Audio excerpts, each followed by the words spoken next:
I really like the fact that most of my students have encountered the names of the four major league hitters from the Renaissance: Donatello, Michelangelo, Raphael, and Leonardo from the Mutant Ninja Turtles.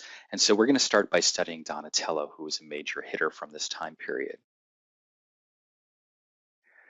The first thing that you need to know is Donatello is a sculptor who's heavily influenced by classicism. And you can see when you compare these two sculptures, the Doryphorus, which is from the Golden Age of Pericles, and Donatello's David, they're both standing in the same contrapposto pose. They're both idealized male forms. However, if you were to compare Donatello's against the Doryphorus by Polyclitus, what you see is the Doryphorus by Polyclitus is much more strong looking. His musculature, his anatomy is more powerful looking. He's also an older figure. He would have been holding a spear in his hand, and he's kind of an ideal citizen and an ideal warrior at the same time. And in some ways, he's an embodiment of the Platonic ideal, but also the embodiment of the classical ideal that is called kalos, K-A-L-O-S, or sometimes spelled C-A-L-O-S. And kalos is the idea that inner goodness and inner beauty is reflected in the outer beauty, in the countenance as well. So the word kalos means interchangeably beautiful and good at the same time. And the sculpture of the Doryphorus would have been made originally in the lost wax process and cast in bronze. And what we're looking at here is actually a Roman copy.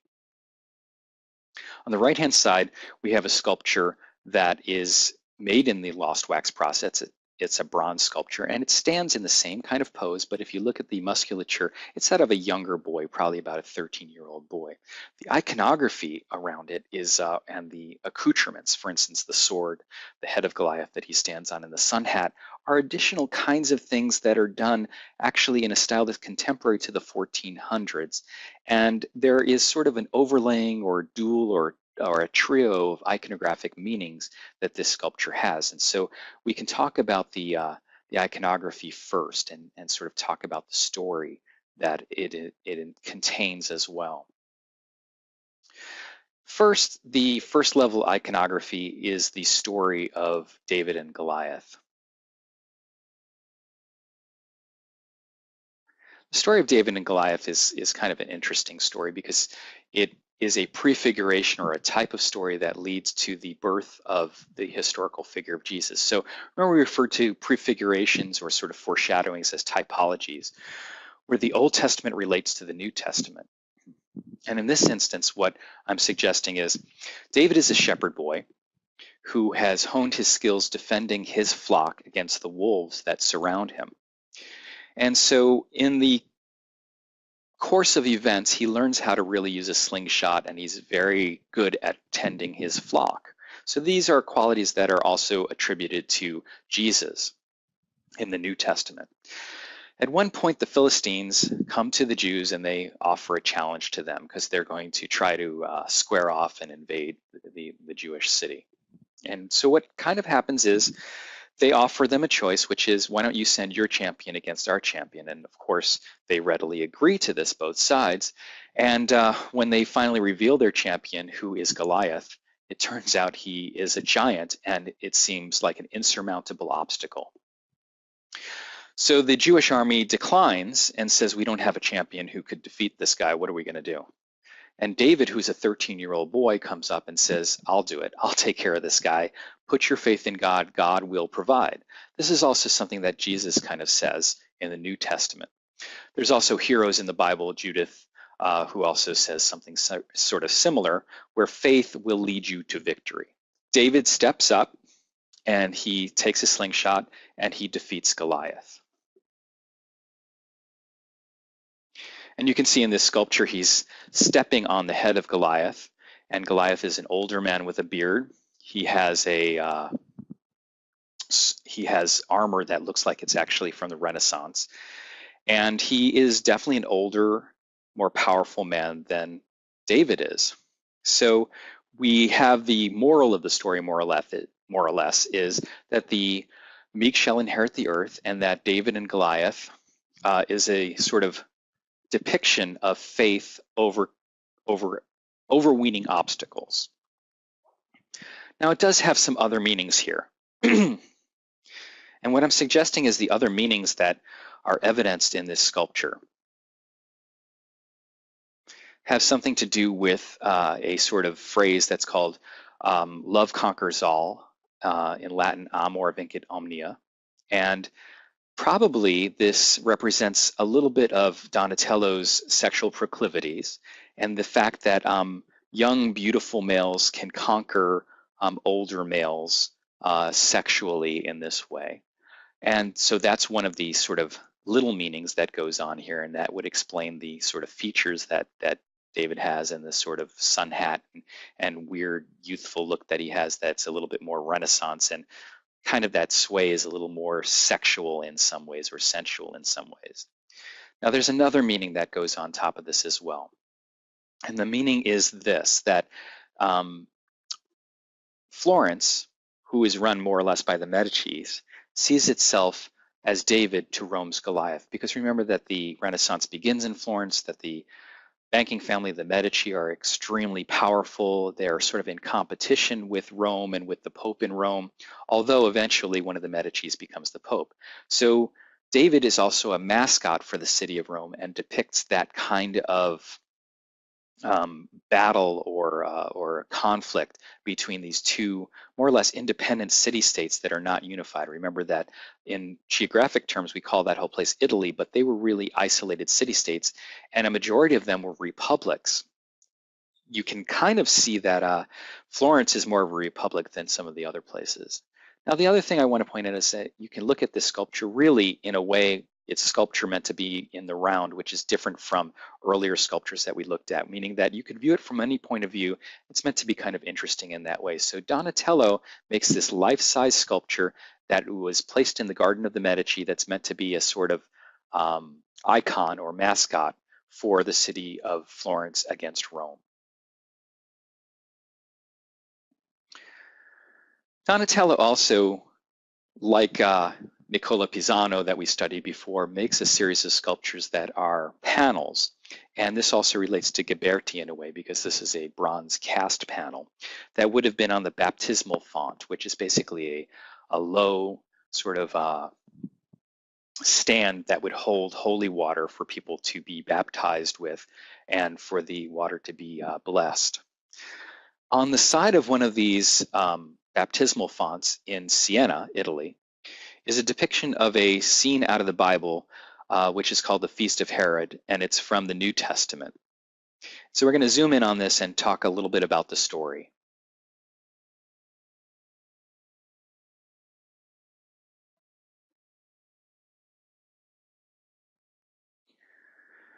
The story of the Feast of Herod actually has to do with a character, Salome, and King Herod, and also St. John the Baptist.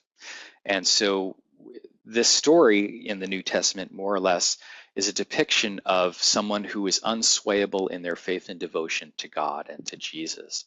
And so King Herod, if you recall, had a prediction made that there would be a person born in Bethlehem in his kingdom who would lead to his downfall and his demise. And so subsequently he ordered a massacre of the so-called innocents. The massacre of the innocents is when basically Herod sends his army to kill every male child. And so Jesus and his parents, just after he's born in Bethlehem, depart for Egypt.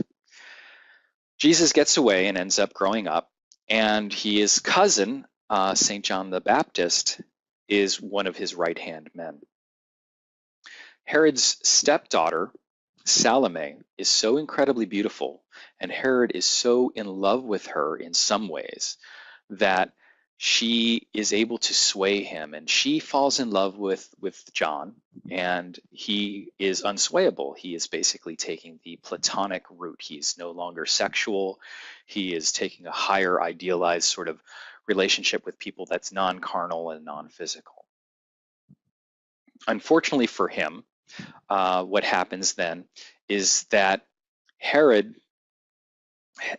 is sort of asked by his daughter Salome for anything that she wants. She wants something special. And what she does is she does this famous dance of the veils. It's kind of, I guess it's described a little bit like a striptease in the Bible, although it's not meretricious or dirty the way it's described, but it's definitely meant to give you the impression that she does this incredible sort of belly dance or dance of the veils.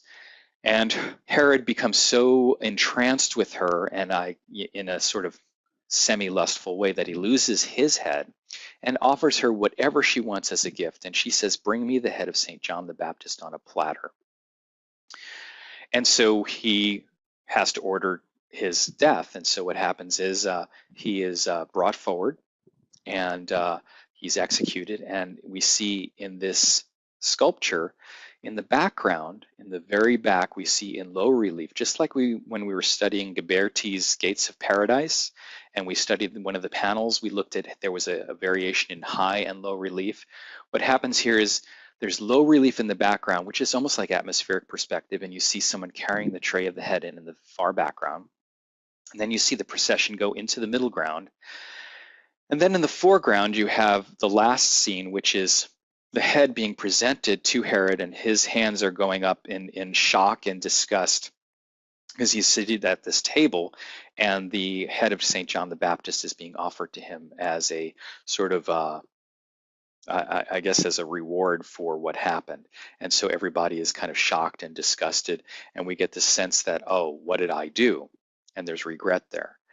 Now, on a more formal level, what I want to suggest to you is this is really a set of perspectives in terms of linear perspective, in terms of atmospheric perspective. You can clearly see that the panels on the floor and the poles and the arches are all leading into the background and giving you this deep sense of space.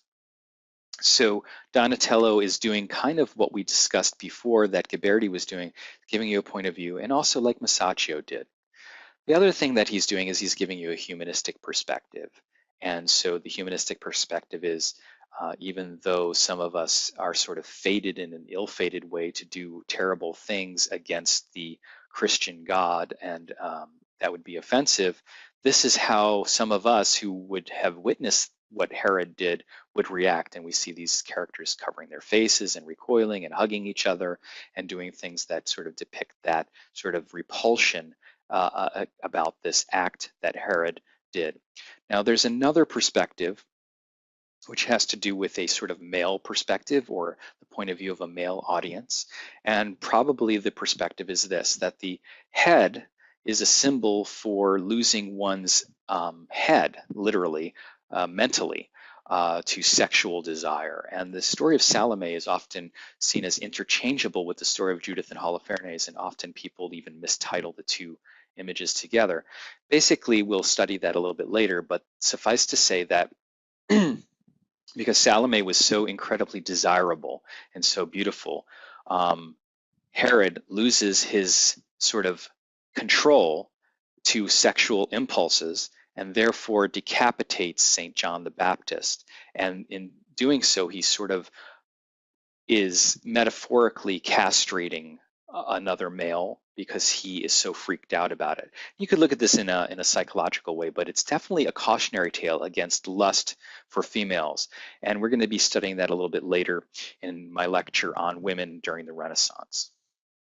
Now, the last perspective that I want to talk about is actually sort of classical perspective. If you look at the architecture, we have got these series of Roman triumphal arches and all of these semi-classical columns and things like that running through the picture plane itself, which sort of unify it.